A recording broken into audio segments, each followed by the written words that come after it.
예, 안녕하세요. 복지국가 청년네트워크 활동가 주수정이라고 합니다.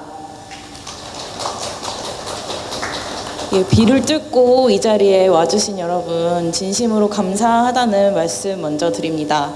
복지국가 청년네트워크는 좋은 삶을 주제로 열린 이번 미디어 시티 비엔날레에 작가로 참여를 하게 되었어요. 그래서 청년의 좋은 삶이 무엇인가에 대해서 독립이라는 키워드를 중심으로 작품과 여러 행사, 토론 등을 준비를 하게 되었습니다.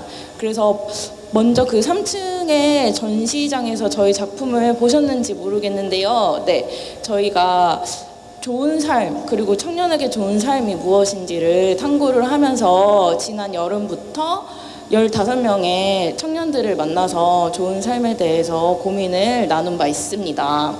그래서 저희가 준비한 그 프로젝트 소개를 앞서서 짧은 영상으로 보시고 이어서 자율적인 독립이 무엇인가에 대해서 이번 비엔날레의 공동기획자이시자 칼폴라니 연구소의 소장님이신 홍기빈 박사님 모시고 이야기를 들어보려고 합니다. 그래서 강연에 앞서 저희가 만든 짧은 영상을 보여드리려고 해요. 예, 한번 감상해 봐주시면 감사하겠습니다.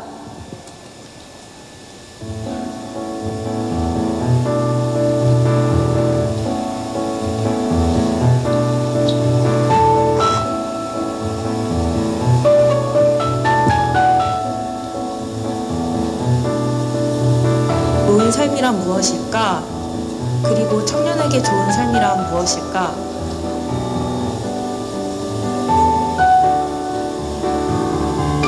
우리가 바라는 자신의 모습을 각기 떠올려 보았다. 좋은 삶을 살고 있다고 자신 있게 말할 수 없었다.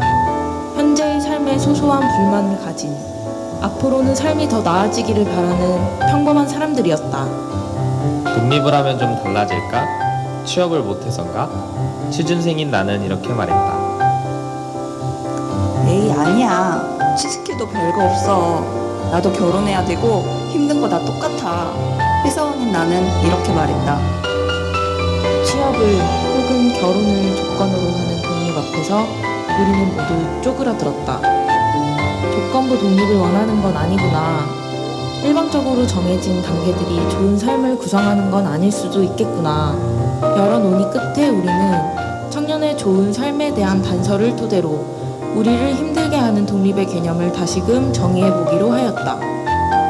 세상이 정해놓은 길을 걷지 않아도 충분히 잘 살고 있는 15명의 청년들을 만났다. 대학에 가거나 취업을 하거나 결혼을 하거나 아이를 낳는 일반적인 선택을 하지 않더라도 스스로가 원하는 삶의 질서를 세운 사람들이었다.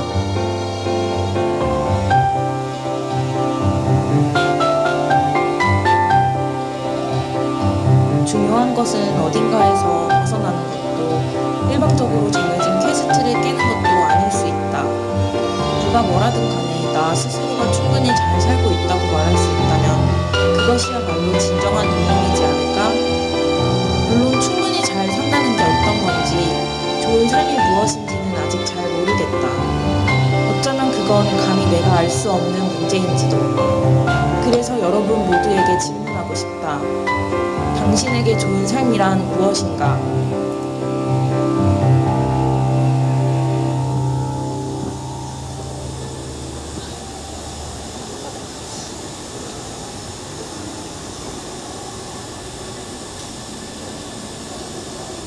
비엔날레를 준비하면서 제가 좋은 삶에 대해 굉장히 편협적인 사고를 가진 사람이란 걸 깨달았어요. 고정적인 수입과 직장을 추구하고 전통적인 가족관에 따라 미래를 설계하는 것이 평범한 거라고 생각했는데 대단한 오산이었던 거죠. 그래서 저마다의 방식으로 좋은 삶을 꾸려가는 다양한 사람을 만나보는 과정 속에서 여러 갈래의 길을 들여다보고 저만의 좋은 삶을 설정할 용기도 얻게 되었던 것 같아요. 그래서 미술관에 가서는 삶에 대한 태도에 대해 더 큰 세계를 경험할 수 있었는데요. 사실 전시품들을 보면서 이게 왜 좋은 삶이라는 그런 생각이 드는 작품들이 꽤 있는 거죠. 저는 그런 경험 자체가 좋은 삶에 대해 깊게 사유하는 과정이라는 생각이 들었어요. 그래서 굉장히 다양한 종류의 좋은 삶이 있구나 싶은, 그래서 되도록 많은 분들이 저와 비슷한 경험을 했으면 하는 바람이에요. 그래서 100명의 사람이 100개의 좋은 삶을 꿈꿀 수 있는 사회가 되면 좋겠네요.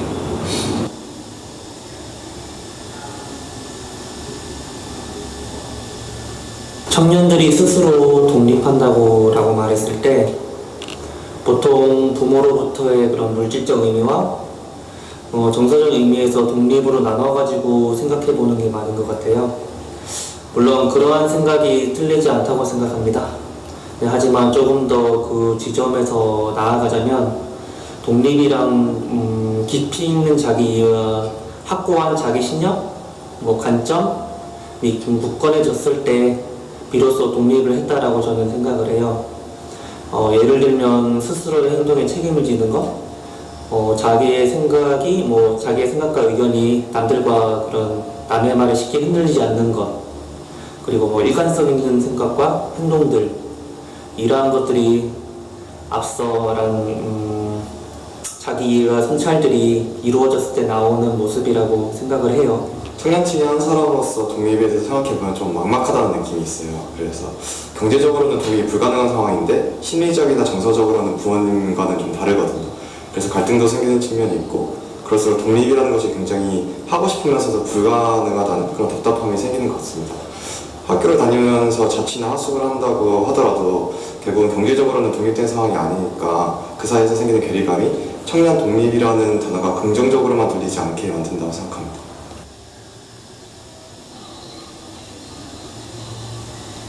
청년 독립이라고 했을 때 이제 처음 들었던 생각은 부모님으로부터 나와서 혼자 사는 거라고 생각을 했는데, 이제 내용을 보니까 사회가 정해놓은 틀이 아니라 자기만의 행복한 삶을 찾아서 살아가는 사람들의 얘기가 되게 재밌더라고요.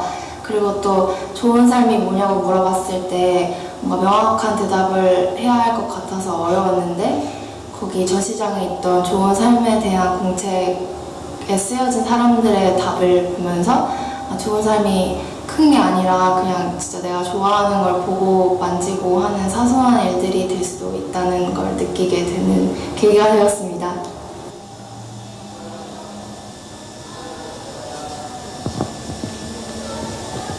네, 지금까지 저희 프로젝트 설명이었습니다. 오늘 행사의 본론이죠. 바로 본론으로 들어가서 독립이란 무엇인가? 라는 질문에 대한 답을 사실 저희가 프로젝트를 진행하면서 명쾌하게 구하진 못했어요. 그래서 이 자리를 빌어서 좋은 삶에 대한 고민을 오랫동안 해오신 경제학자 홍기빈 박사님 모시고 이야기 들어보도록 하겠습니다. 네, 박수로 맞이해 주세요.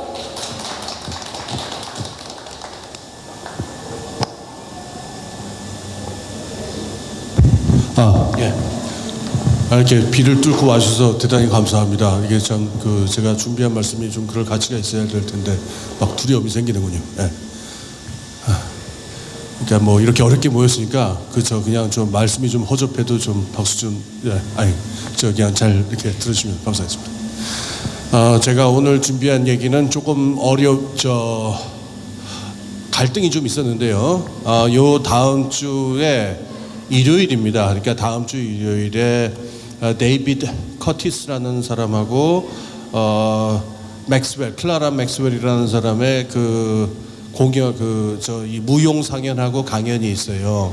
그게 사실은 지금 요 청년분들이 하시는 요 프로젝트에 대해서 굉장히 중요한 답을 담고 있는 코르넬리우스 카스토리아디스라는 철학자가 있거든요.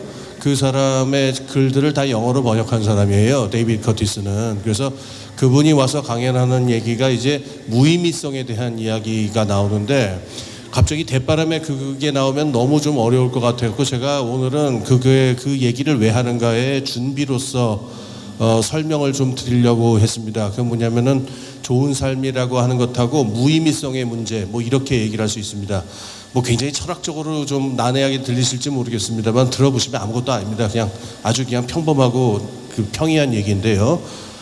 근데 제가 이제 오다가 조금 갈등이 생긴 건 뭐냐면은 이 강연 시작하기 전에 여기 신청하신 분들이 보낸 어떤 질문들을 갖다가 제가 봤는데 막상 지금 청년분들한테 더 절박하고 가깝게 다가오는 문제는 경제적인 문제들과 관련해서 정신적, 물질적 독립의 문제, 이런 좀 절실한 문제들이란 말이에요.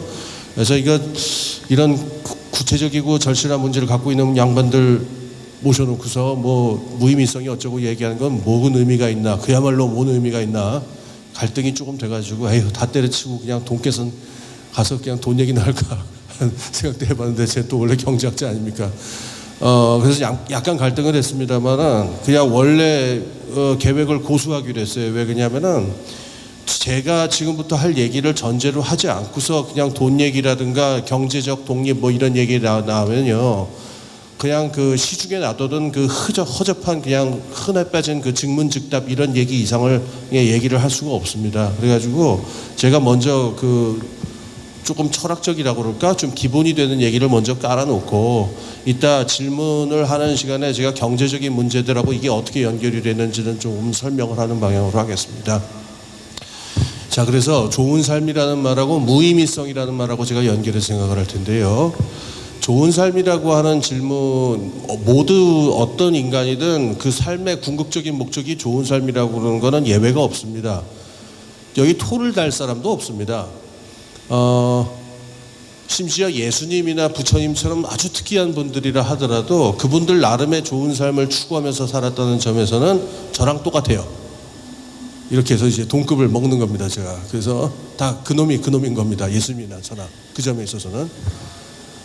그래서 좋은 삶을 추구한다는 거는 문제가 안 되고, 누구나 그걸 다 하기 마련인데, 이 질문이 그래서 너무나 당연하고 너무나 보편적인 질문이다 보니까 사람들이 아예 생각조차 안 하잖아요. 그러다 보면 어떤 함정이 생기느냐 하면은, 좋은 삶이 뭐냐라는 질문에 대해서 사람들이 이건 너무 평이하고 너무 당연한 질문처럼 여겨지니까 너무 평이하고 너무 당연한 듯한 답을 하기도 합니다. 그건 뭐냐면은 잘 먹고 잘 사는 거지 뭐, 그냥 그렇게 말합니다. 조금 옛날 말로는 등 따시고 배부른 삶이라고 말을 할 수도 있습니다. 쉽게 말하면 그리고 옛날 한 100년 전에 조선 사람들이 쓰던 표현으로는 수부귀다남자라는 표현이 있었는데, 오래 살고 돈 많고 그다음에 그 높은 관직에 올라서 아들 많이 낳고 산다, 이게 수부귀다남자 뭐 이거예요. 뭐 이런 거를 그냥 흔하게 답을 하기도 하고 그랬었습니다, 옛날에. 그런데 좋은 삶이라고 하는 질문의 답은 절대로 그건 아닙니다. 그냥 잘 먹고 잘 사는 그 답은 아닙니다. 좋은 삶이라고 하는 질문은요, 질문에 대한 답은 제가 지금 말씀드리는 두 개의 문제에 대해서 명확한 답을 줄 수 있어야 됩니다. 하나는 뭐냐면은 무엇을 하고 싶은가라는 질문이고요. 두 번째는 무엇을 해야 하는가라는 질문이에요. 이 두 질문에 대해서 답을 줄 수 없으면은 그건 좋은 삶이 아니에요.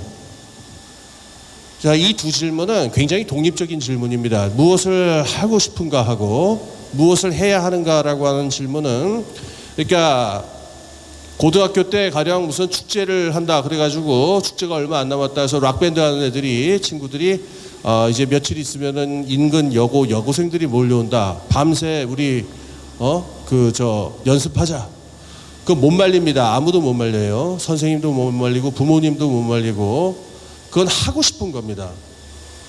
그걸 해야 된다라고 말하는 세상에는 이 세상에 아무도 없고, 하지 말라라고 말할 사람 많아요. 부모님도 있고 선생님도 있고 많은데 미친 듯이 합니다. 그건 왜냐면은 그 학생들 마음속에 좋은 삶이란 인근 여학생들한테 한번 쿨하게 보이는 삶이라고 하는 답이 있기 때문에 그래요.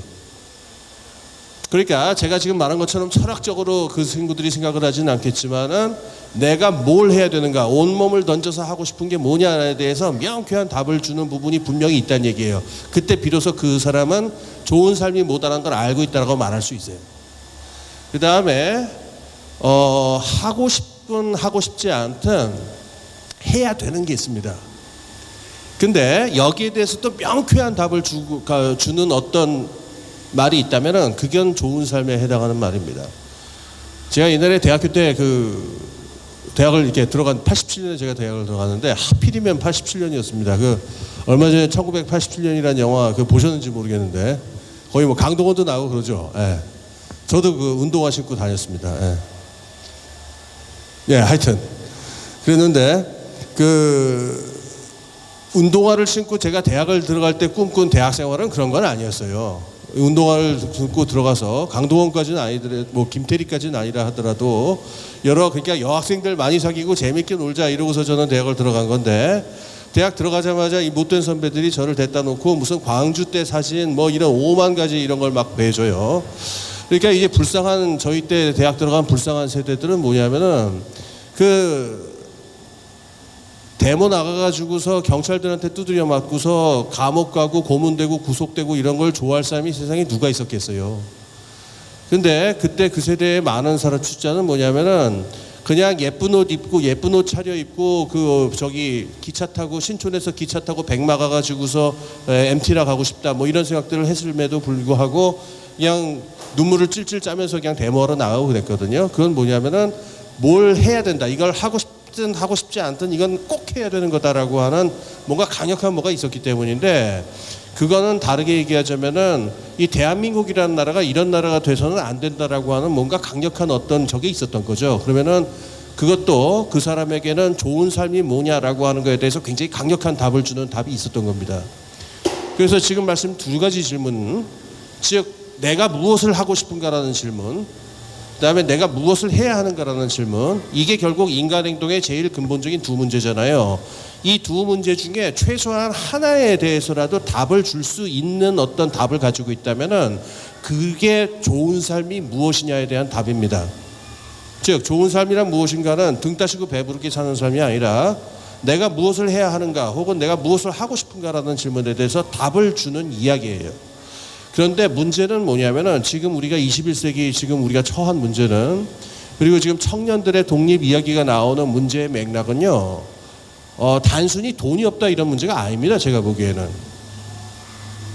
돈이 없고 취직이 안 되고 뭐 등등등 뭐 많잖아요. 뭐 3포 세대, N포 세대 뭐 말 많고 막 떠도는데 제가 뭐 그런 현실이 있다는 걸 제가 부인하는 게 아닙니다만은 그것만으로 포착할 수 없는 좀 더 근본적인 위기가 있습니다. 지금 청년들의 독립을 가로막고 있는 건 그건 뭐냐면은 좋은 삶이란 무엇이냐에 대한 질문 답이 공통된 답이 사라진 거예요.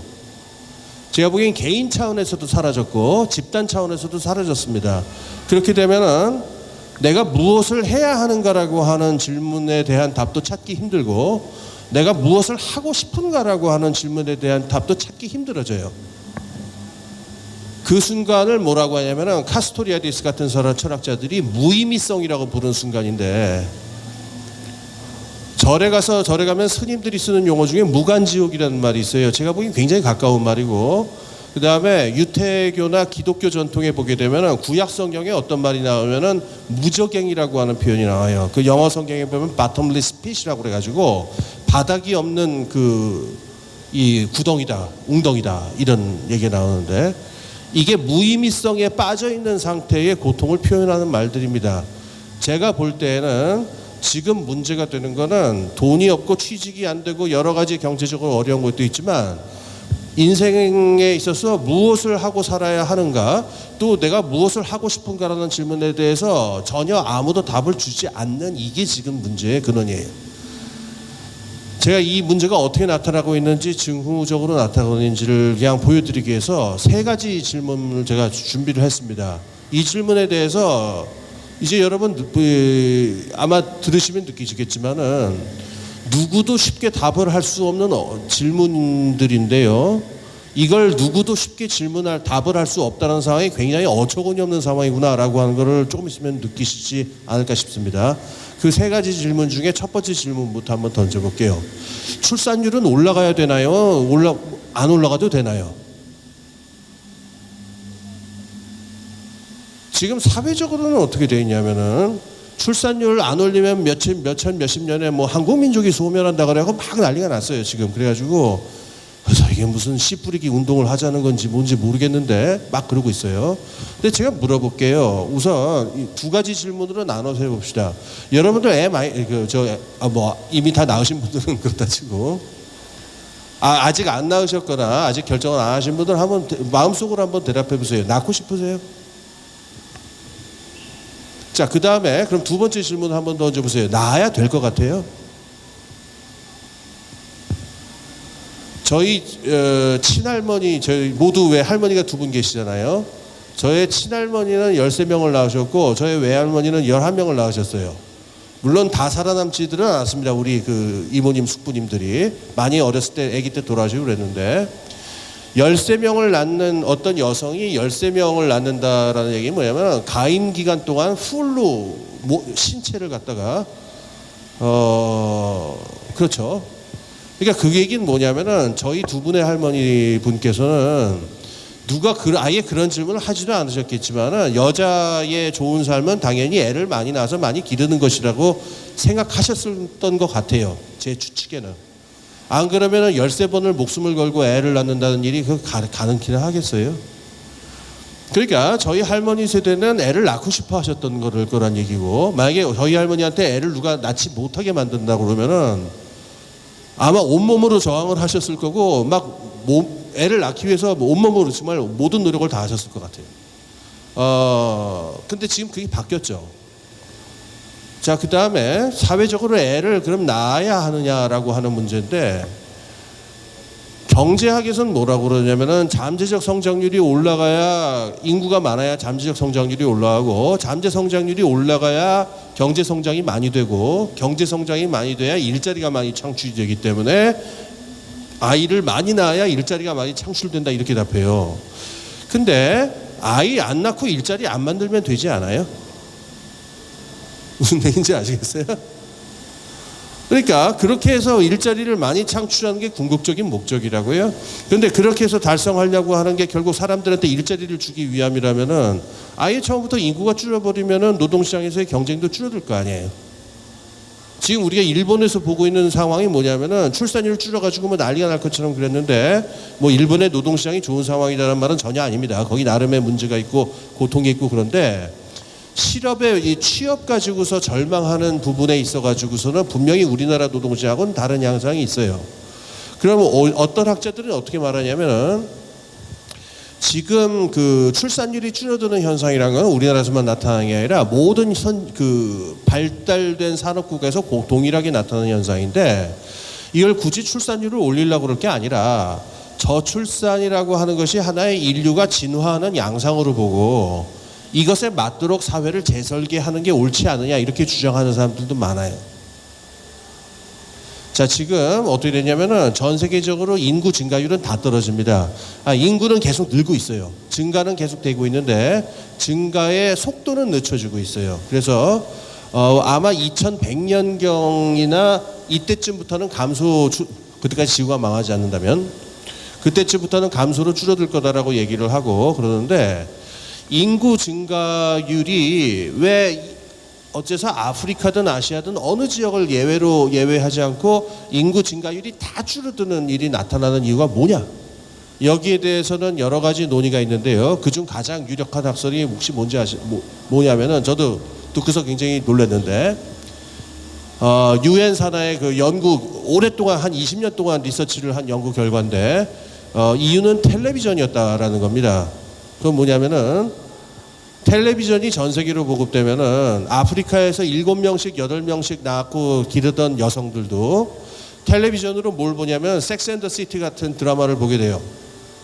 그래서 거기서 보여지는 여성들의 삶의 패턴을 보게 되면은 이게 이렇게 많이 함부로 그냥 쑥쑥 나올 일이 아니네 라는 생각을 하게 되고, 그러니까는 여성의 좋은 삶이란 무엇이냐라고 하는 생각이 전 지구적으로 지금 바뀌고 있다는 얘기예요. 그래서 인구의 감소라고 하는 게 이게 무조건 싫다고 나쁘고 뭔가는 극복해야 될 일로 봐야 될 것이냐, 이거에 대해서는 제가 보기엔 심각한 논쟁의 여지가 있습니다. 여러분도 아마 느끼실 것 같아요. 자, 그러면은 개인적인 차원에서도 지금 출산을 해야 될지 말아야 될지도 잘 모르겠고, 출산을 하고 싶은지 하고 싶지 않은지도 잘 모르겠는 상황 있죠. 이 상황에서 누가 답을 줘야 되거든요. 마음을 먹으려면은. 근데 마음을 먹을래도 아무도 이 질문에 대해서는 답을 주는 사람은 없습니다, 지금. 이게 무의미성 상태인데. 근데 여기 괴로운 건 뭐냐면은 사회 전체는 어떠냐면은 정책을 결정해야 되기 때문에 무슨 합의 비슷한 걸 도출해야 돼요. 출산율을 장려하기 위한 정책을 할 거냐, 그래서 130조를 쓸 거냐 갖다가. 아니면 저출산이라고 하는 걸로 그냥 넘어가기 위한 걸로 전제를 해놓고 그걸로 사회정책의 기조를 삼을 거냐, 이걸 합의를 봐야 되는데, 여러분 생각하시기에 이게 합의가 나올 것 같아요? 제가 방금 여러분한테 드린 말씀을 갖다가 그 자유한국당 의원들이 그분들 모여있는 앞에 가서 제가 만약에 이런 소리를 했다가는 아마 아마 피떡이 될 것 같아요. 제 생각에는. 굉장히 싫어하실 것 같아요. 그분들이. 자, 그러니까 출산을 할 거냐 말 거냐라고 하는 문제에 대해서도 지금 답은 없고, 하고 싶은지 하고 싶지 않은지, 해야 될지 하지 말아야 될지, 이 네 개의 질문의 이 패러다임 어디에서도 쉬운 답은 안 나와요. 자, 그다음에 두 번째 질문 한번 넘어가 봅시다. 여러분, 70대 노인이 일을 하는 게 맞나요? 어떤가요? 70대 노인이 일을 하는 것에서 어떻게 생각하시나요? 자, 우선 여기서 다시 또 두 가지 차원으로 나눠서 질문해 봅시다. 하고 싶으세요? 안 하고 싶으세요? 여기 아직 70대가 된 분은 안 보이시는 것 같은데 혹시 모르죠? 저도 20대 초반이니까는 70대가 됐을 적에 일을 하고 싶은 사람이 싶으냐 안 하고 싶으냐라는 질문이 있어요. 우선 첫 번째는. 두 번째로는 70대가 된 사람이 일을 해야 되느냐 말아야 되느냐의 질문이 있어요. 만약에 해야 된다라고 되면은 일을 하기 싫어한다 하더라도 70대도 노동시장으로 내몰아야 되는 거고, 결정해야 돼요. 이 네 가지 문제에 있어가지고. 근데 어떤 것 같습니까? 자, 여기서 이제 골치 아파지는데, 제가 어렸을 때만 하더라도 어떠냐면요, 사람들이 나이가 한 50 정도가 되면 중늙은이라고 이름을 불렀어요. 제가 지금 50인데, 제가 지금 그래서 저를 이제 중늙은이라고 하는 정체성을 계속 저한테 이제 부여하면서 살려고 그러는데 잘 안 돼요, 솔직히 저도. 중늙은이 맞나? 이런 생각이 드는데, 그게 세상이 바뀌어가지고 요새 영양 상태도 좋아지고 건강도 좋아지고 그래가지고 50대가 옛날 50대가 아니고 70대도 옛날 70대가 아니에요. 그러니까 이제 60이 됐다, 뭐 환갑이 됐다, 70이 됐다 하더라도 뭐 그 젊은 사람보다 힘도 더 세고, 얼마 전에 왜 그런 일이 있었죠? 왜 지하철에서 노인석도 아닌데 알고 보면 옆에 자리 양보 안 해주고 젊은 사람 앉아 있다고 어떤 노인 한 사람이 이렇게 이걸 잡고 이렇게 모든 발로 이렇게 킥을 날린 사건 아시죠? 그 사람은 그 자리에 앉을 이유가 없습니다. 제가 보기에는 그냥 서서 가시고 이렇게 요가 같은 걸 하고 가시면 돼요.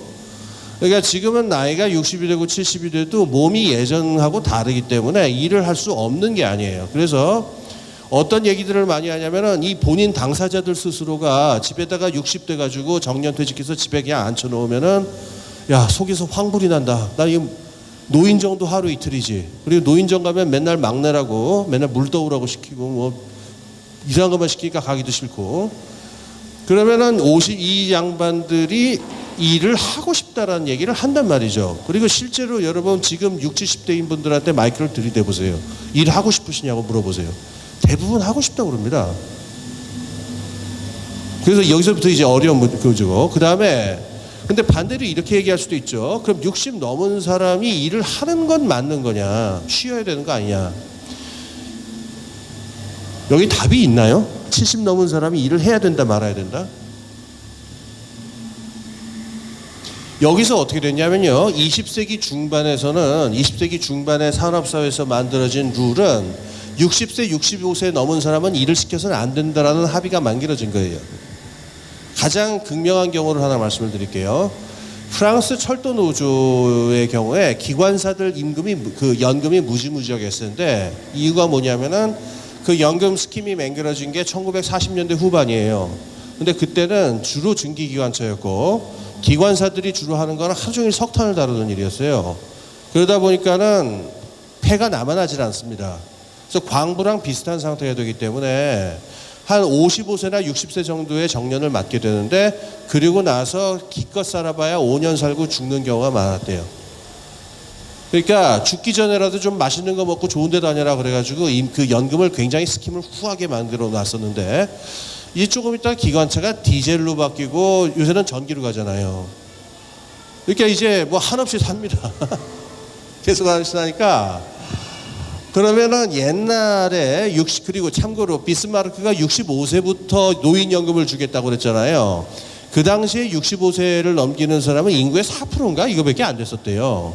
그러니까 거의 안 주겠다는 얘기나 마찬가지였다라고 합니다. 그러니까 거의 이 장수만세 이렇게 국가에서 표창하듯이 하는 그게 비스마르크가 하는 노인연금이었는데 지금은 이 상황이 바뀌어가지고 굉장히 많은 사람들의 수들이 굉장히 많은 나이가 될 때까지 굉장히 건강한 몸을 유지하고 살고 있고 90살, 100살 막 이렇게 사는 사람들이 허다하게 나옵니다. 그럼 이 상태에서 65세부터 연금을 주기 시작하면 어떤 일이 벌어지냐면은 나만 아는 연금이 없는 거예요. 그래서 아시다시피 아시는 분 많이 아시겠지만 2000년대 들어온 다음부터 스웨덴이건 프랑스건 어디건 이 연금 스킴 때문에 몸살을 한번 앓지 않은 나라가 없어요. 이걸 몇 살부터 지급해야 되느냐 이런 거 가지고. 그러면 이제 우리 흔한 풍경이 벌어집니다. 연금을 늦추겠다. 우파 정부는 연금 지급 시기를 늦추겠다. 그러면 이제 노조와 좌파는 들고 일어나서 노동자의 권리를 저거 한다. 그래서 뭐 한바탕 이 난리가 벌어지는데 글쎄요. 60세부터 그냥 집에서 가만히 앉아 있는 게 노동자의 권리다. 글쎄 그건 어디서 정해진 법인지 그건 저도 잘 모르겠어요, 사실. 저도 뭐 아시는 분은 아시겠지만 저도 좌파 중에 맨 왼쪽에 있는 사람일 텐데 저도 잘 모르겠어요, 그거는. 자, 그래서 질문은 그렇습니다. 70대인 사람이 일을 하는 것이 어떤 거냐? 이게 좋은 삶인 거냐? 우선 하고 싶으냐? 하고 싶지 않으냐? 두 번째로 해야 되느냐? 하지 말아야 되느냐? 이 질문에 대해서 지금 누구도 쉽게 답을 못 내립니다. 그 결과 어떤 일이 벌어지냐면요. 연금 제도하고 노동시장을 어떻게 개혁해야 되는지에 대한 문제는 어느 나라나 보편적으로 걸려 있는데 방향이 나오질 않는 겁니다. 70대도 아주 능동적으로 그러면은 계속 저거 일하게 만들까요? 그럼 정년 연령을 한 10년 정도 확 뒤로 늦출까요? 75세로? 그건 어떻게 생각하세요? 그러면 이제 또 난리가 날 겁니다. 청년 실업이 악화될 것이며 등등등등 이런 얘기가 나타나기 시작하고 등등등등인데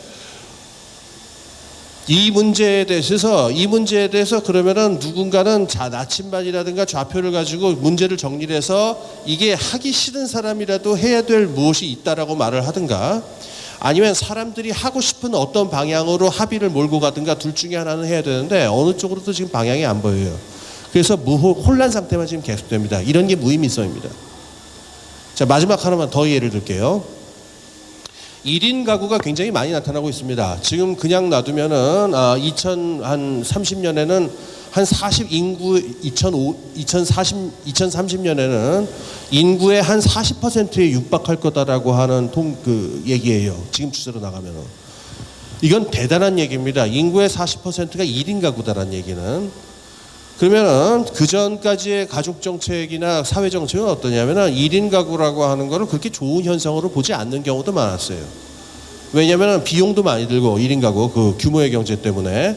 그러니까 웬만하면은 저 가족을 이루거나 결혼을 가족이 해체되지 않는 방향으로 사회 정책을 하는 게 중요하다 이런 식으로들 생각을 하고 그랬는데 이 문제도 지금 비슷합니다. 1인 가구 있죠. 1인 가구를 그러면은 극복해서 가정을 이룬다.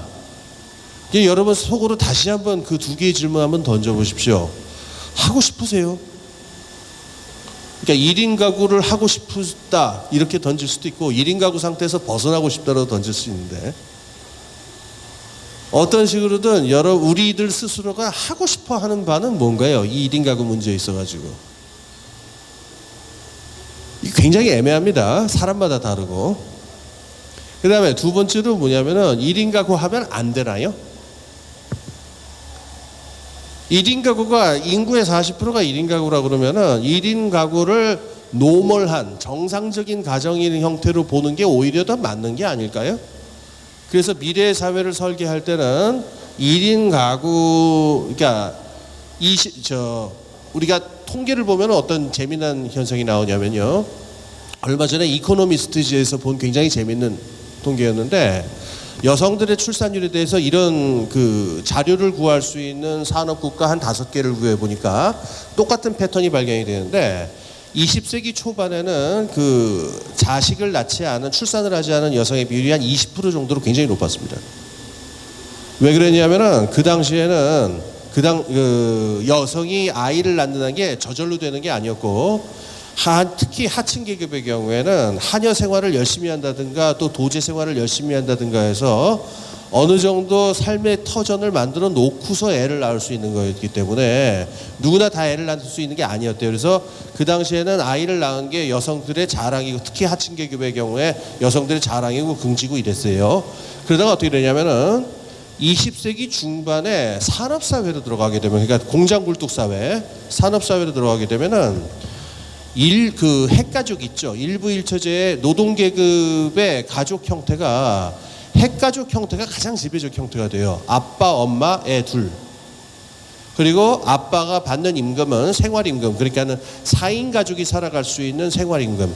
그래서 부인은 전업주부가 되고 남편은 공장에 가서 일을 하고 아이들은 학교를 다니고.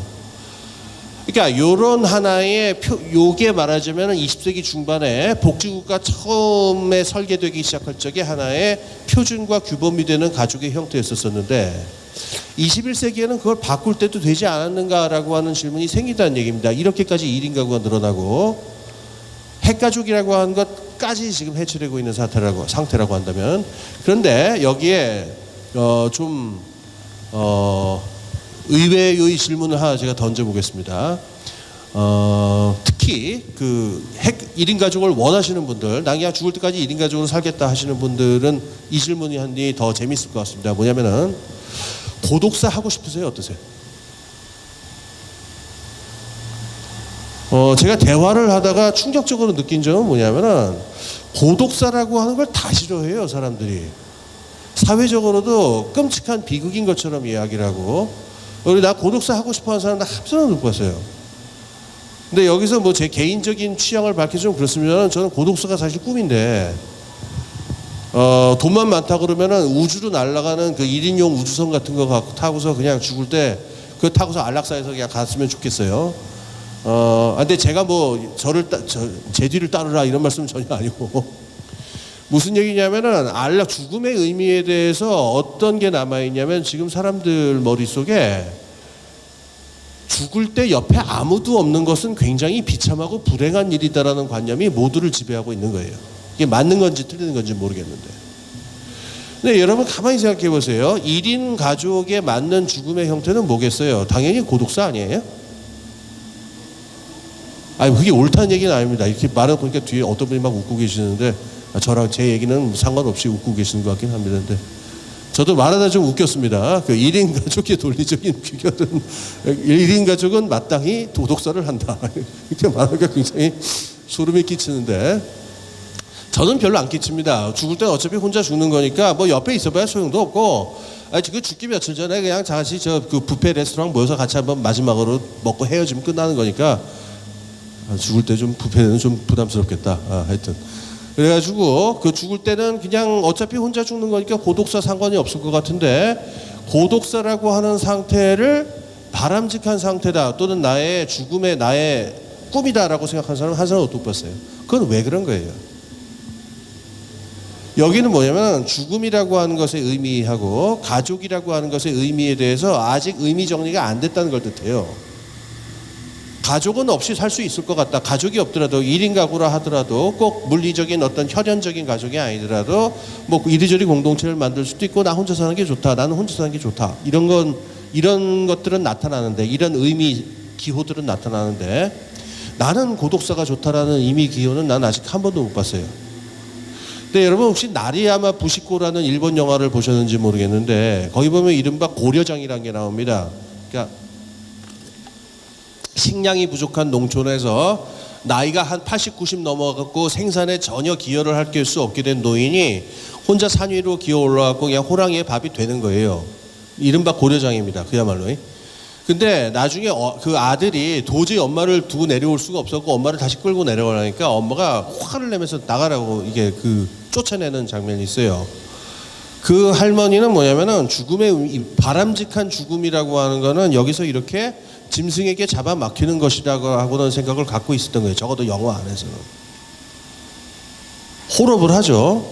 근데 죽음에 대해서 갖고 있는 사람들이 문화마다 전통마다 갖고 있는 의미화라든가 의미는 너무나 다르기 때문에, 티베트에 가면 풍장을 치르고, 그러니까 새들이 누나를 쪼아먹게 만드는 게 이상적인 저거라고 하고, 어디서는 꼭 길 막히는 도시 한복판에다가 무덤을 이따만하게 만들어서 판화야 직성이 풀리는 사람들도 있고 또 어디서는 다 이렇게 불로 태워야 되는데 그 화장 문화를 갖다가 지렁이들 입장에서 보면은 지렁이들이 제일 싫어하는 게 화장이라고 합니다. 예.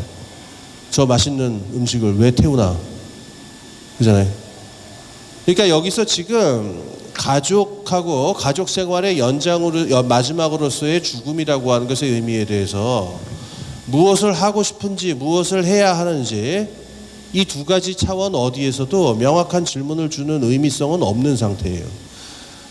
자, 그럼 이제 어떻게 되느냐면은 사회적 차원에서 합의를 볼 때 봐야 되는 문제에서는 이게 큰 문제가 돼요. 건강보험의 경우에 이렇게 철학적인 얘기하다가 갑자기 돈 얘기해서 좀 죄송합니다만은 그 사람이 그 의료비 지출이 나가는 걸 보면은 이게 잘 알려진 사실이에요. 저도 지금 병원 가지가 가물가물한데 마지막 병원에 좀 심각하게 간 게 한 15년 전, 20년 전인 것 같아요. 탈장 수술한다고. 그다음에 얼마 전에 저 건강검진 한번 받으러 가는데 또 아무것도 없다고 그래가지고 그냥 아이씨. 그러니까 보통 사람들은 이러고 살아요. 병원에 돈 낼 일 없고 살다가 죽기 한 4, 5년 전에 집중적으로 이렇게 지출이 늘어난다는 건 그건 잘 알려져 있는 패턴이에요. 그럼 여기서 어떠냐면은 건강보험을 우리가 유지를 한다고 그러면은 결국 건강보험이 고갈은 아니더라도 지출의 가장 큰 저거는 죽음하고 관련이 있어요. 죽기 2, 3년 전하고 관련이 있어요. 이건 다시 뭐랑 관련이 있느냐면은 죽음을 우리가 어떻게 정의하고 어떻게 제도화할 것이냐하고 관련돼 있어요. 그러니까 어떻게든 연명치료는 해야 되는 것이고 어떻게든 하루라도 더 살게 만드는 게 인간의 나아갈 바다라고 하는 게 최소한 지금까지는 현존하는 모든 종교는 그런 합의를 가지고 있어요. 죽음에 대해서. 인위적으로 그거를 끊어서는 안 되고 그 죽는 사람이 무슨 똥을 싸고 오줌을 싸고 똥오줌을 개워서 먹는 무슨 끔찍한 형태에 있더라도 숨을 쉬는 순간을 1초라도 더 연장하는 게 그게 인간적인 일이다라는 게 지금 현존하는 종교들의 합의예요. 근데 이거에 대한 합의가 제가 보기에는 21세기, 22세기에 그대로 있을 수는 없어요. 어떤 형태로든 바뀔 건데 그러면 이 좋은 삶에 있어서의 죽음이라는 게 뭐냐에 대해서 합의를 우리가 봐야 되는데 아까 말한 대로 여기 무의미성이 지배를 하고 있기 때문에 합의를 볼 수도 없어요. 제가 지금 한 3가지 정도만 예를 들었는데 듣고 나서 보니까 머리가 아프시죠. 이 간단한 문제들이 아닌데 근데 이 3가지 문제가 어떠냐면 인간의 라이프 사이클, 인생 주기를 결정하는 데서 제일 결정적인 질문들에 해당하거든요. 애를 낳을 거냐 말 거냐, 그 다음에 70 노후에 일을 할 거냐 말 거냐, 그 다음에 죽을 때 어떤 방식으로 죽을 거냐라는 것. 그래서 지금 이 문제를 이런 문제들에 대해서 토론이 근데 지금 어떤 식으로 이루어지냐면은 경제적으로 풍족한 계층은 전통적 방식으로 그냥 해결을 해요. 그러니까 상위 10% 혹은 상위 5%는 전통적으로 살던 대로 핵가족 만들어서 살고 그다음에 전통적으로 60세 되면은 딱 은퇴해가지고 여행 다니다가 그 다음에 한 90세쯤 돼가지고 가족들에 둘러싸여갖고 요양원에서 그런 죽음을 맞이해요. 그러니까 상위 10%에서는 이 문제가 오히려 잘 드러나지 않아요. 전통적으로 또는 20세기 후반 1990년대 정도의 그 영화에 나오고 소설에 나오던 그런 라이프 스타일이라든가 그런 인생 주기를 무리 없이 밟아 나갑니다. 상위 10%는. 근데 어떠냐? 소득이나 재산의 그 10%가 아닌 하위 20, 그 다음 10%, 그 다음 10%로 슬슬 내려가기 시작하면서 이제 그림은 점점 컬러풀해지기 시작해요. 제가 너무 슬프고 괴롭기 때문에 컬러풀이라는 전혀 다른 표현을 쓰기 시작했는데 일단 부모-자식 관계가 부모-자식 관계가 아니고 하위 30% 정도 그런 경우가 많고 왼수도 일어날 수가 없고 뭐 기타 등등 더 일러 무삼하겠습니까? 그 눈물만 앞을 가리죠.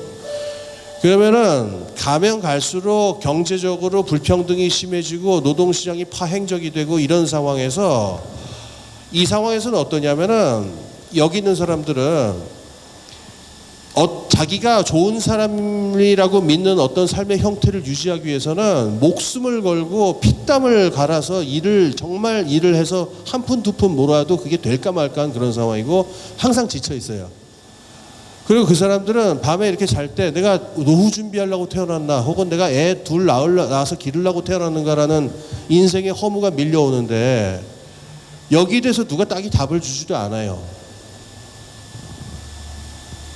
지금 제가 봤을 적에는 그러니까 이 사람들이 어떠냐면은 표면적으로는 이 문제에 대한 토론이 뭘로 나타나냐면은 우리도 돈을 달라.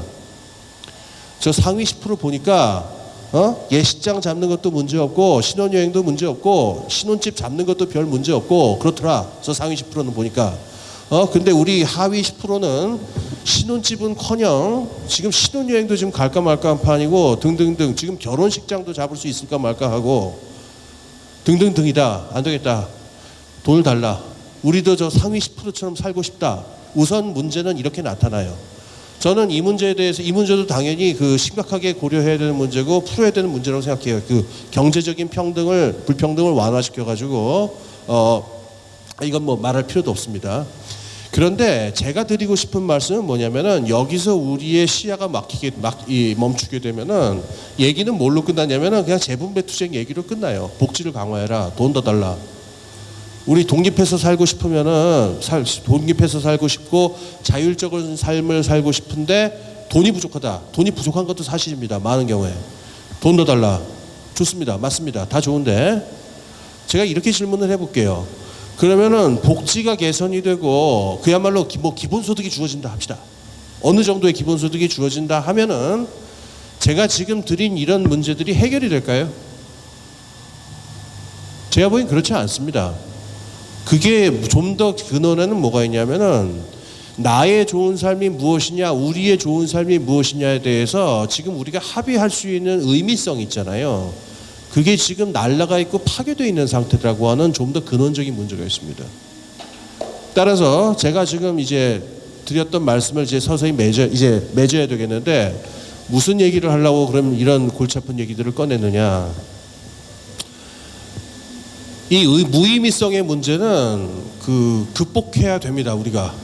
그래서 개인적이든 집단적이든 삶의 의미가 뭐고 노인의 의미가 뭐고 출산의 의미가 뭐고 죽음의 의미가 무엇인지에 대해서 개인적으로 집단적으로 어떠한 하나의 합의를 보고 새로운 상상을 만들어내야 됩니다. 합의까지는 그렇다 하더라도 새로운 상상을 만들어내고 새롭게 생각하는 법을 만들어내야 됩니다.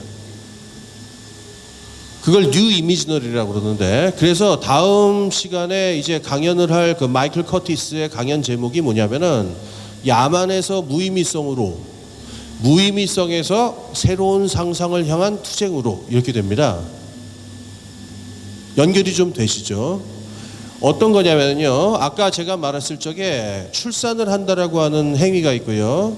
그 다음에 노후, 늙어서 나이가 들어서 60이 넘은 단계에서의 노동이란 뭐냐라는 문제가 있고요. 그 다음에 죽을 때 혼자인 거냐 집단인 거냐라고 하는 문제가 있습니다. 이 문제들에 대해서 죽음과 노동과 그 다음에 늙어간다라는 것과 아이를 낳는다라는 것에 대해서 그리고 아이를 낳는 파트너와의 관계라는 것에 대해서 지금까지 존재했던 상상이 이미 다 상상력을 소진해버렸다는 걸 뜻합니다. 이 경우에는 새로운 상상을 만들어내야 됩니다. 무의미성 상태에 더 있게 되면은 개인적으로든 집단적으로든 길을 찾을 수가 없게 되고 각자 도생의 이 상태가 끝나지 않게 될 겁니다. 그러면 이 새로운 상상을 만들어내가려면 어떻게 되느냐? 두 가지를 해야 되겠죠. 그리고 두 가지를 동시에 해야 될 텐데 하나는 토론이고 다른 하나는 투쟁이라고 생각해요. 갑자기 제가 투쟁 그러니까 정신이 번쩍 나죠. 머리띠도 안 맨 사람이 뭔 투쟁이냐? 투쟁이 꼭 저 유리창에 돌 던지는 것만 투쟁이 아니고 새로운 상상을 가로막는 것들과 말로 행동으로 그 다음에 여러 가지 태도로 반대 의사를 표하고 반대를 표하는 것들이 다 투쟁이 되겠죠. 근데 그렇게 하려면 여기에 대해서 뭔가 새로운 상상이 있어야 돼요. 그러니까 즉자적인 저거는 아니라는 겁니다. 즉자적으로 이거 하기 싫어 저거 하기 싫어 저게 맞아 저게 틀려 이런 얘기가 아니고 이것의 의미가 뭐고 이것이 왜 이렇게 돼야 되는 것에 대해서 그거를 포괄적으로 설명할 수 있는 새로운 상상의 틀을 우리가 만들어야 되는데 그건 우리가 함께 토론하고 함께 실천하고 함께 싸워 나가는 과정에서 만들어질 겁니다. 이것 없이 새로운 상상의 틀이 만들어지진 않습니다. 그래서 이번에 우리 저 두 청년 그 단체가 같이 저 준비를 한 이 행사에서 던지고자 하는 질문이 그랬던 것 같아요. 우리가 보통 뭐 청년의 독립 그러면은 빨리 저 이게 돈 생활비 확보하고 보증금 확보해 가지고서 저 부모님 품에서 벗어나 가지고 그 내 생활을 시작을 한다. 보통 이런 경제적인 독립을 많이 생각을 하는데 이분들이 던지는 질문은 그 배후에 있는 거죠. 경제적 독립이라고 하는 것도 중요하지만은 그걸로 다는 아니거든요. 그 아래는 뭐가 있냐면은 내 인생의 내 생활 주기의 여러 문제들에 대해서 내 스스로 의미를 부여할 수 있고 그리고 그 의미에 입각해서 내 스스로 질서를 상상할 수 있고 그렇게 해서 상상한 질서를 내 스스로의 삶에 실제로 부여할 만한 정신적, 신체적 능력을 가질 수 있느냐 이런 차원으로 생각을 하는 것 같아요. 그래서 독립의 문제가 경제적 문제를 포함하지만 그것을 훨씬 넘어서는 차원이 있다라는 이야기를 한 것만으로도 저는 굉장히 중요한 문제 제기를 했다라고 생각을 하고 이 문제 제기가 이 문제에 대해서 무슨 이 자리에서 무슨 쉬운 답이 나오겠습니까? 그런데 그리고 이 답이 나오는데 몇 년이 걸릴지 누가 알겠습니까? 근데 이 문제를 던졌다라는 것 자체가 저는 중요한 사건이라고 생각합니다. 그래서 이 문제를 잘 생각하면서 다음 주에 일요일에는 이제 데이비드 커티스와 그 클라라 맥스웰이 와서 또 강연과 뭐 공연을 할 겁니다. 그때 와서 그분하고도 같이 많이 토론도 해주셨으면 좋겠습니다. 저 이제 뭐 질문하실 분도 있고 그럴 테니까는 제 얘기는 여기서 맺겠습니다. 감사합니다. 네, 자유롭게 강연자님께 질문하실 내용 있으시면 말씀해 주시면 마이크를 드리도록 하겠습니다.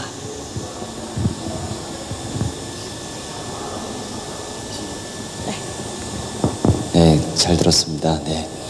아까 전 세계적으로 출산율이 저조하다고 얘기 들었는데 강연을 듣다 보니까 TV가 주 원인이라는데 좀 더 구체적으로 좀 답변을 좀 듣고 싶습니다. TV가 출산율을 전세적으로 이렇게 아시아권에서 이렇게 저하시켰다는데 TV를 좀 많이 보면서 어떤 영향이 좀 이렇게 TV를 통해 가지고 그 서구에 그러니까는 그 서구라고 말해야 되겠죠. 그 유럽이나 북미 지역에 사는 여성들의 삶의 방식이 아시아라든가 이슬람권이라든가 아프리카라든가 이런 데로 쭉 확산이 되니까 어떻게 보면 거기 있는 여성들이 그 출산율 있잖아요. 출산율이라고 하는 여성들이 갖는 좋은 삶의 이미지하고 직결이 돼 있잖아요. 그러니까 전통적인 생활 습관에서의 여성들은 아이를 많이 낳는 게 여성의 좋은 삶이다라고 생각을 하다가 TV를 통해서 프렌즈라든가 뭐 섹스 앤 더 시티라든가 이런 프로를 보게 되잖아요. 근데 거기 있는 여성들은 출산을 하고 살고 하지도 않으면서 아주 자유롭고 자유분방하고 즐거워 보이는 생활을 한단 말이에요. 그럼 어떻게 되면 좋은 여성의 좋은 삶에 대한 서구적인 이미지라고 말할 수도 있겠죠. 다른 이미지가 전 세계로 확산이 되면서 여성의 좋은 삶은 애를 많이 낳는 것이다라고 하는 사고방식은 전 세계적으로 퇴조하고 있다. 이런 논리예요. 네, 또 혹시 궁금하신 점이 있으신지.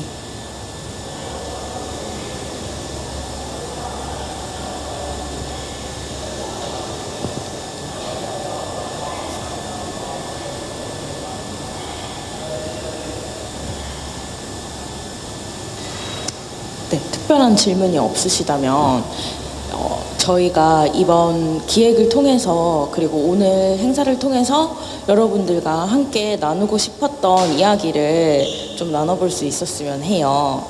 그래서 프로젝트 소개 영상에서 이야기를 드린 바와 같이 저희가 독립이라는 것이 무엇이며 또 좋은 삶이 무엇인지에 대해서 많이 고민을 했지만 사실 어떤 뚜렷한 답은 얻지 못했다고 이야기를 드렸습니다. 그리고 오늘 강연의 주된 메시지도 그것을 질문을 던졌다는 의의 이상으로 이렇게 더 많은 것들을 알기 위해서는 토론과 투쟁이 필요하다라고 하셨기 때문에 그런 취지에서 오늘 이 자리에 오신 분들께도 질문을 드리고 싶어요. 혹시 독립이란 무엇이라고 생각을 하시는지. 너무 어려운 질문인가요? 네, 괜찮으시다면 한 분씩 좀 말씀을 해주시면 감사할 것 같습니다. 전 좀 저도 너무 어려우시면 뭐 간단하게 어떤 계기로 이곳에 오게 되셨으며 오늘 이야기를 들으면서 느낀 점이라던가 이런 걸 이야기해 주셔도 좋을 것 같아요. 혹시 준비되신 분께 먼저 마이크를 드려도 될까요?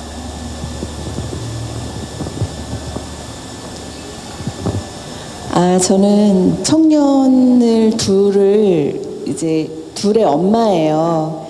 이제 한 명은 25살이고 한 명은 22살이고 25살은 올해 이제 취직을 했어요.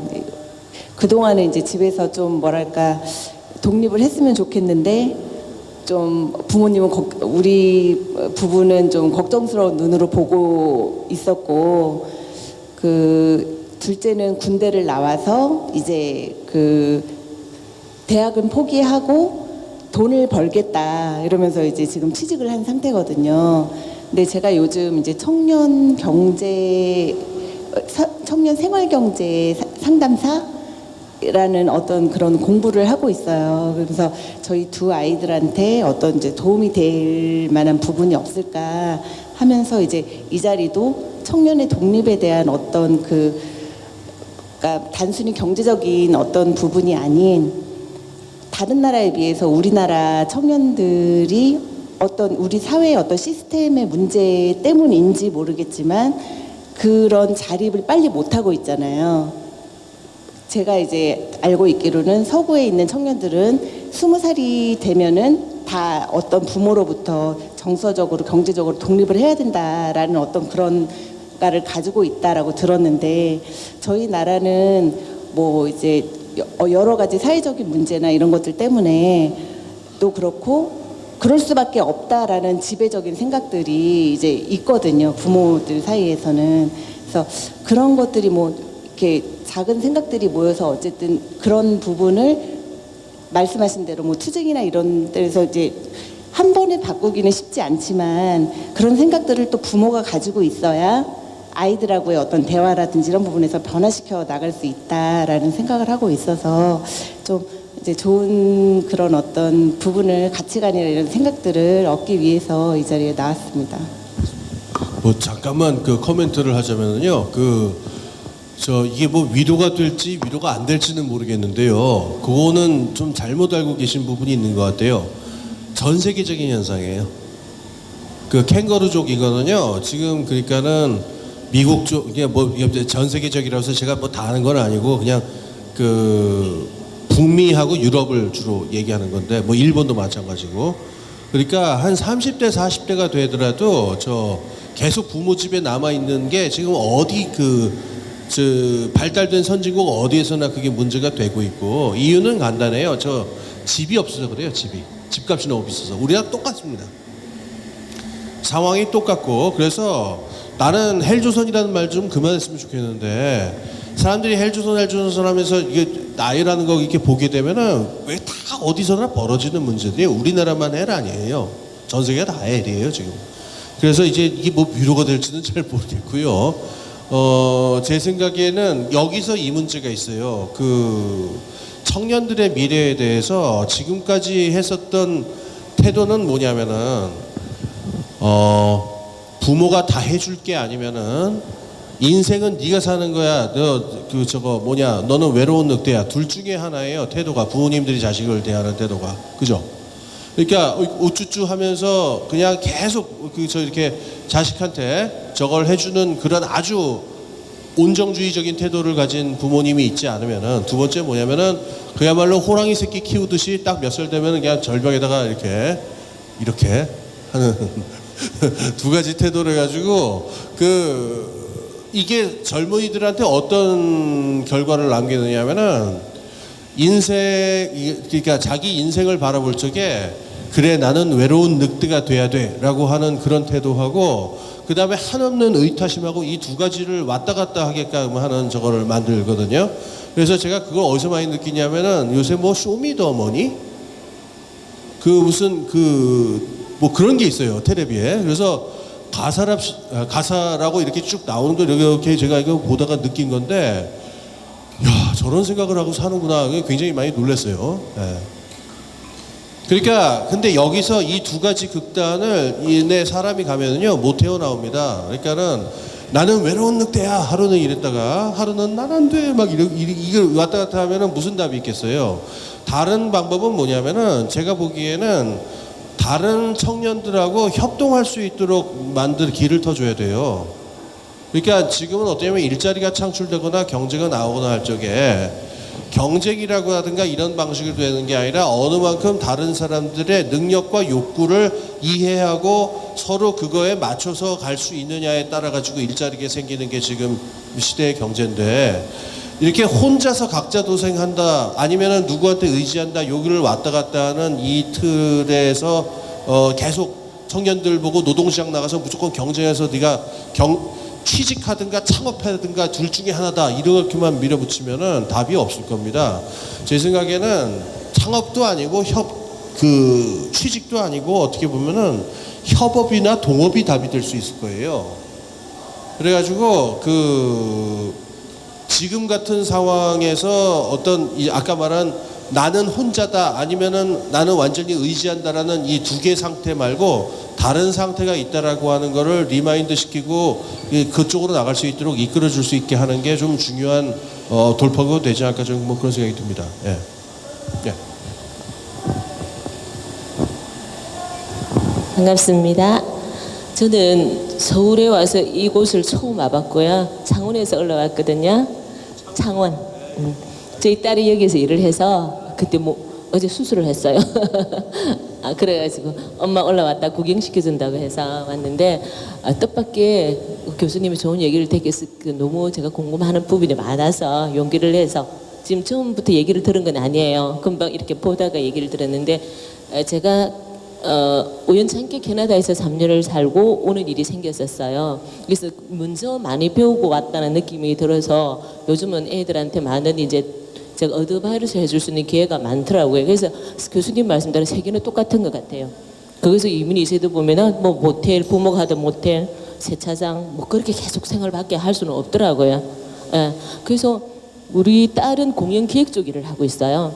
근데 지금 요번에 제가 이제 우리 딸도 그렇고 저도 상처를 많이 입은 게 어른이 먼저 이렇게 대표라는 분이 엄청난 부를 누리고는 같이 고생했으며 같이 일했는데 그 회사를 자기는 팔아먹고 이제 이 애들은 자기를 찾아가게끔 만들어버리는 거예요. 처음부터 같이 창업해서 엄청난 자기는 부를 누리고 근데 거기서 오는 저 딸과 저는 자괴감이 엄청나게 큰 거예요. 예.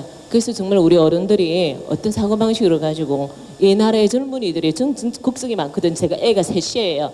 아직 이제 대학교 1학년짜리도 있거든요. 그래서 저는 저 나름은 그 고민을 참 많이 하는 사람이라고 생각을 합니다. 그래서 그런 부분에서도 많고 저는 교수님하고 동감하는 게 저희 딸도 이제 그런 마음이 맞는 사람과 협동의 일을 하려고 준비를 하더라고요. 그래서 교수님 얘기를 말씀을 듣고 제가 너무 용기를 얻었고 저희 딸한테 제가 저 많은 힘이 되어야 되겠다라는 생각을 할 수 있어서 정말 지나간 이 인연이 엄청나게 감사하고 저는 이제 불교를 가지고 있다 보니까 부처님한테 교육할 수 있는 목표가 뚜렷해졌다는 게 제 나름에 너무 감사한 시간이 되어서 용기를 내서 마이크를 잡아봤습니다. 감사합니다.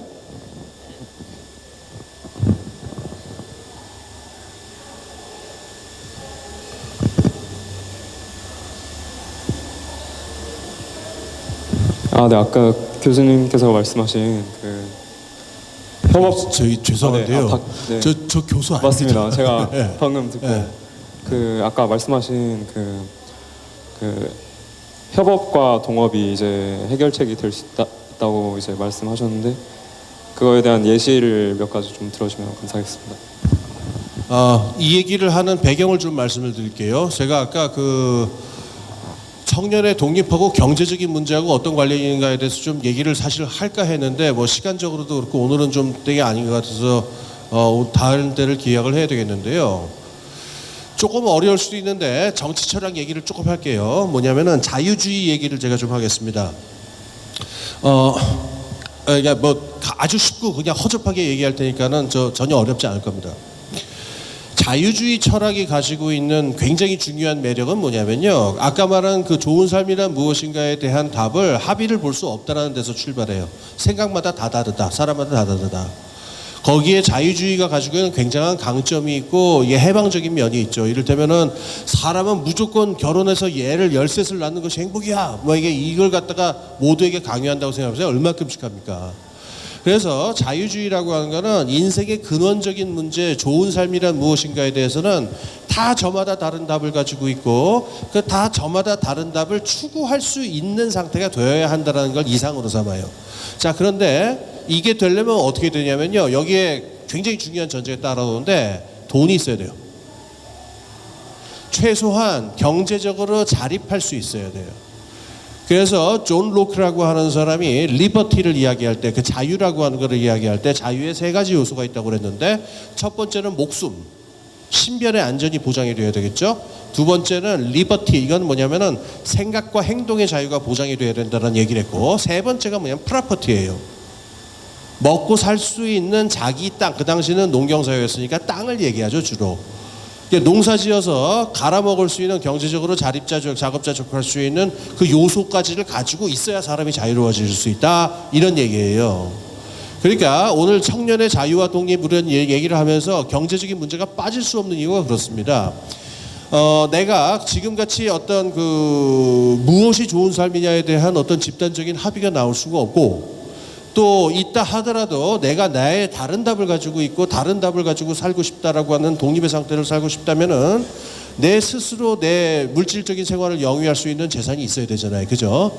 그래서 자유주의 정치 철학은 전제를 뭘 갖고 있냐면은 재산이 있는 사람들에게만 해당이 되는 얘기예요. 자유주의는. 자기 땅을 갖고 있는 사람들. 그리고 자기 땅을 가지고 있고 자기가 경제적으로 자급자족할 수 있는 사람들만 놓고 대상으로 하는 게 자유주의고, 그게 안 되는 하인이라든가 노예라든가 이런 사람들 있죠. 이런 사람들은 아예 자유주의의 대상이 아니에요. 그래서 굉장히 역설적인데, 자유주의는 현대 정치 철학이 아니고 전근대, 전현대, 그러니까 농경시대의 정치 철학이었어요. 그래서 자유주의의 전성기라고 할 만한 자유주의가 완성된 시기가 언제냐면 18세기인데 딱 뭐를 모델로 한 사회냐면은, 여러분 그 왜 옛날에 미국 드라마 중에 초원의 빛이라는 드라마 기억나세요? 초원의 집. 그죠? 이주일 씨 나오는 저 코미디 하우스 말고 초원의 집. 거기 보면은 사람들이 다 자기 땅을 경작하면서 가끔 가다가 마차 몰고 나가서 읍내에 가서 뭐 물건 좀 사오고 이렇게 사는 데 있죠. 이런 데서 적용되는 게 원래 자유주의 정치라고 했었어요. 그런데 이게 산업사회로 들어가면서 이게 완전히 달라집니다. 왜냐하면 산업사회에 있는 프롤레타리아들 있잖아요. 노동자들은 뭐냐면은 무슨, 이 사람들은 아무 재산도 없잖아요. 그러니까 재산이 없으니까 천상 취직해가지고 월급 받아먹고 살 수밖에 없는 사람들이 인구의 대다수가 돼버렸는데, 그럼 이 사람들은 무슨 자유가 있겠어요? 옛날에 그 자기 재산 가지고 땅 가지고 한 사람들이 아니었으니까. 그래서 자유주의는 원래 이 산업사회 시대로 들어온 다음에 거의 헛소리다 그래서 없어질 뻔했어요. 그래서 자유주의의 대위기가 언제 왔냐면은 1920, 30년대에 파시즘과 공산주의가 나타나죠. 1930년대. 그때 합의를 보면은 자유주의 정치 철학이라는 것은 농경제 시대의 헛소리에 불과하고, 산업사회에서는 프롤레타리아, 그러니까 이 노동 취직을 해서 돈을 벌 수밖에 없는 사람들이 대다수이기 때문에 이 사람들을 데리고 자유주의 정치를 하는 건 말도 안 되고 사회주의나 공산주의로 갈 수밖에 없다. 이게 1930년대 분위기였어요.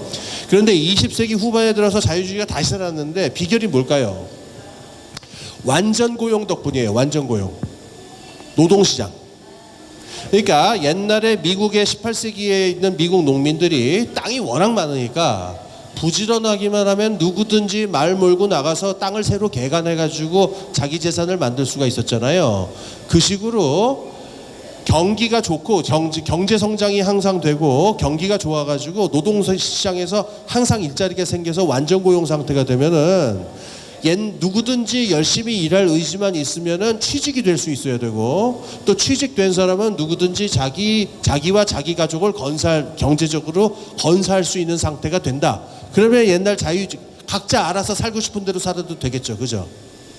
그래서 지금 말씀드린 경제 성장하고 노동 시장에서의 그 완전 고용, 일자리가 계속 많다는 것, 그리고 일자리 한번 취직하면은 쉽게 안 잘리고 가족들을 건설할 수 있는 임금을 받을 수 있다는 것, 이런 한 50년대, 60년대의 노동 시장이라고 하는 게 자유주의가 되살아나게 된 중요한 계기였었어요.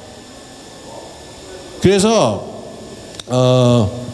재미있는 거죠. 그러니까 자기 뜻대로 살고, 미국 사람들이 이제 제일 많이 하는 말이 뭐냐면은 이제 보수적인 미국 사람들이 막 살기 힘들다 그러면 제일 많이 하는 말이 뭐냐면 get a job, what's the problem? 막 그래요.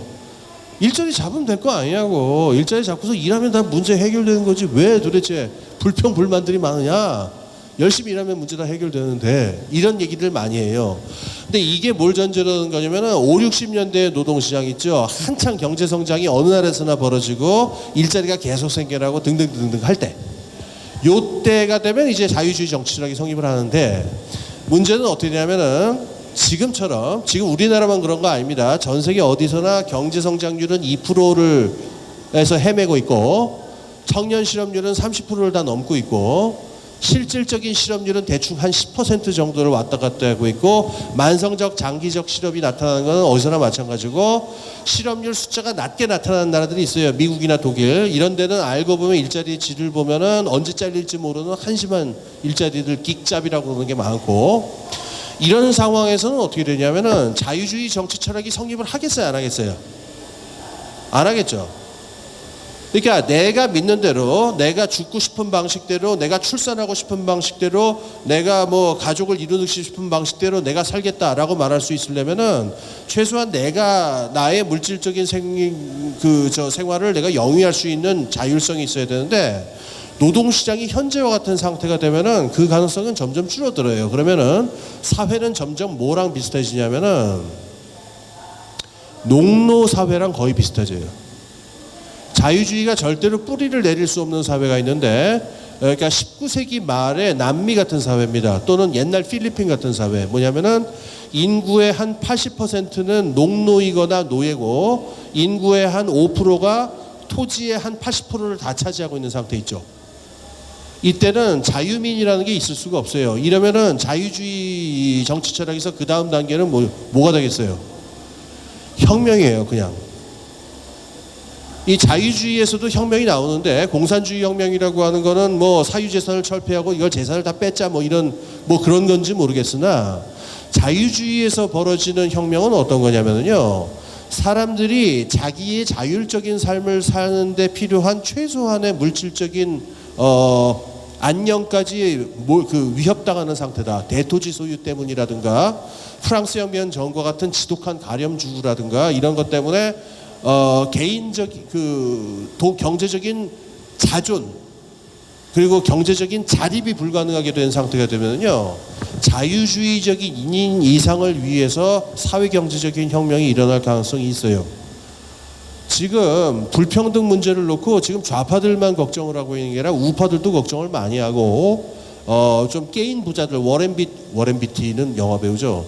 워렌 누구야? 그 워렌 버핏 같은 사람, 그 좀 깨인 부자들도 자꾸 지금 이거를 세제를 불평등을 완화해야 된다라는 얘기가 자유주의 혁명에 대한 두려움 때문에 그래요.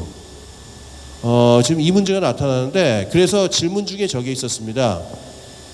독립된 생활을 하려면 경제적 독립이 꼭 필요한가요? 저는 그렇게 생각해요. 가끔가다 이런 사람들이 있었잖아요. 그러니까는 정신적 독립을 위해서 인도로 6개월간 여행을 떠나겠다. 좋죠. 다 좋은데 갔다 온 다음에 어떻게 돼요? 그 인도 갔다 온 노예가 되죠. 예. 인도 여행 경험이 있는 노예가 될 뿐입니다.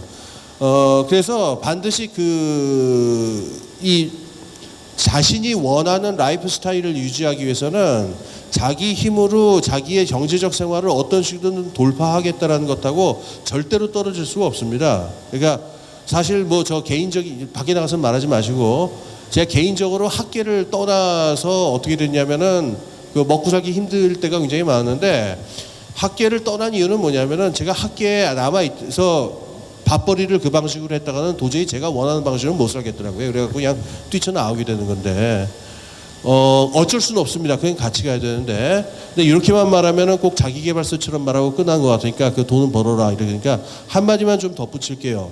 제가 보기에는 이건 편입견인지 선입견인지 편견 선입견인지 모르겠는데 편입견.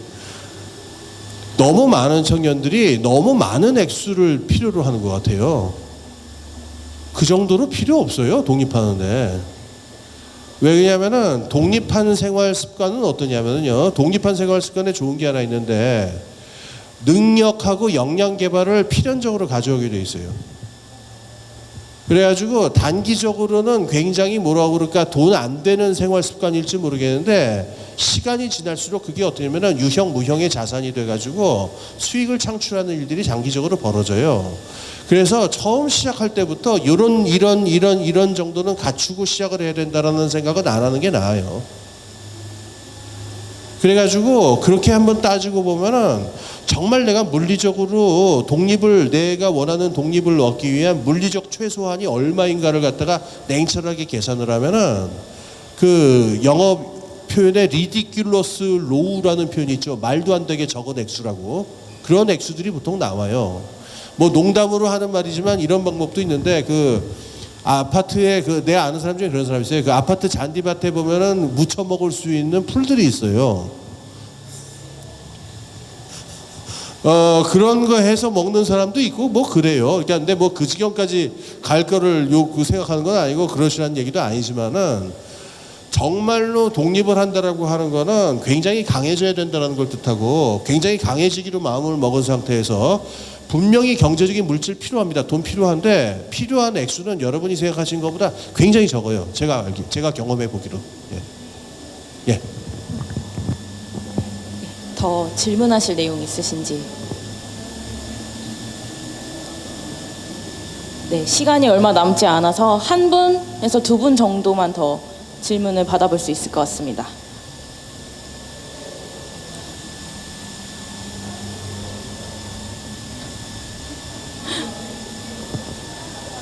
무엇일까요? 계속 제 눈빛을 피하시는데 피하시는 한 분에게 마이크를 드려보겠습니다.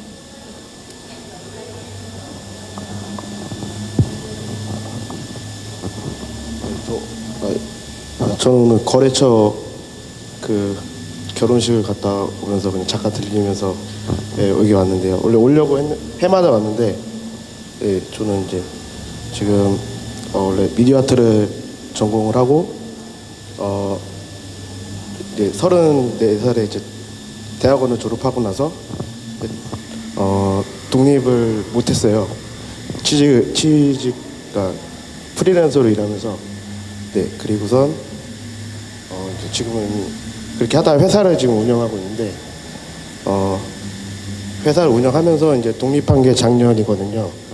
그래서 이제 경제적 독립을 먼저 이제 하게 됐어요. 작년에 집을 알아보는데 제가 너무 비싸니까 그래서 이제 대출을 받으러 갔는데 생각보다 많이 제가 한도가 이렇게 많이 안 나와서 그래서 이제 작은 이제 집을 지금 살고 있는데 저는 지금 이제 14평짜리를 살고 있는데 만족하면서 살고 있거든요. 그렇게 근데 이렇게 돌이켜 보니까 경제적 독립을 안 하면 조금 힘들겠다는 생각이 들더라고요. 그 다음에 정신적 그런 것들은 미리 준비를 해놓고 경제적 독립을 그러니까 경제적 독립을 하는 과정에서 그런 정신적인 독립을 하게 되는 그런 과정들이 생기는 것 같아요. 동시에 그게 돼야 그렇게 되면 이제 어떻게든 나와서 이제 살 수 있는 먹고 살 수 있는 일단 기본적인 그런 것들은 하게 되는 것 같은데 저희가 이제 제가 이제 직원이 지금 7명인데 어제 물어봤어요. 네네. 어제 저희가 이제 지금 저희는 야근 안 하자는 주의라서 내년에는 조금 필요할 것 같아서 물어봤더니 야근하고 싶냐 아니면 수당은 다 당연히 지급하지만 그리고 뭐 직원을 더 구하면 좋겠냐 물어보니까 직원을 차라리 더 구하면 좋겠다고 하더라고요. 그런 걸 그러니까 그런 걸 딱 보면서 다 20대, 30대 이제 초반 친구들인데, 근데 그렇게 저희가 좀 작은 회사라서 월급이 생각보다 그러니까 월급이 이렇게 많지는 않아요. 근데 이렇게 그 친구들 보면서 자기가 이렇게 계속 그런 작은 것들을 찾으면서 이렇게 살고 있더라고요. 보니까 이제 사실 회사가 크면 더 챙겨주려고 하고 이제 저희도 연봉이랑 이런 걸 맞춰주려고 이제 노력을 하는데, 또 일을 또 그만큼 또 저는 사용자 입장에서는 또 당연히 이제 조금 더 해주길 바라는 마음도 그 양날에 좀 저도 이제 그런 거를 갖고 이렇게 살고 있는데, 그래서 그런 거 보면서 이제 그러니까 경제적 독립을 하기 까지가 좀 힘들긴 하잖아요. 취업을 해야 되고 이제 학교를 졸업하고 이렇게 취업도 안 되고, 그런 것들을 국가에서 어느 정도 그